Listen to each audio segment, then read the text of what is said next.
প্রত্যেক শুক্রবার আসলি জিলেবি নিয়ে সুট মারো। আজকে তোমাকে খাতিয়ে দেবো না, আজকে হিকা হিকা খাবো। আরে 3 শুক্রবার হয়েছে, একটা জিলেবি খাতি পারিনি। আজকে পকেটে করে নিয়ে আসি, আজকে বাগানে বুঝি খেয়ে যাই বাড়ি যাবান। বাগানে আজকে ইকিন বসে খাবো। আহারে জিলেবি, আহারে কি স্বাদ। শালা জাতেরা প্রত্যেকদিন ঘুর মারো, একটা জিলেবি খেতে পারিনি। আহারে আহারে কি স্বাদ জিলেবি।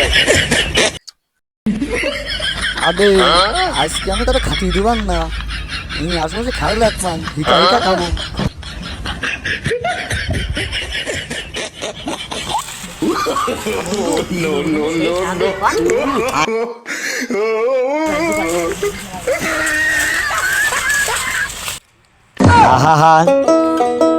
আমি পারি না আর পারি না, আমি কেন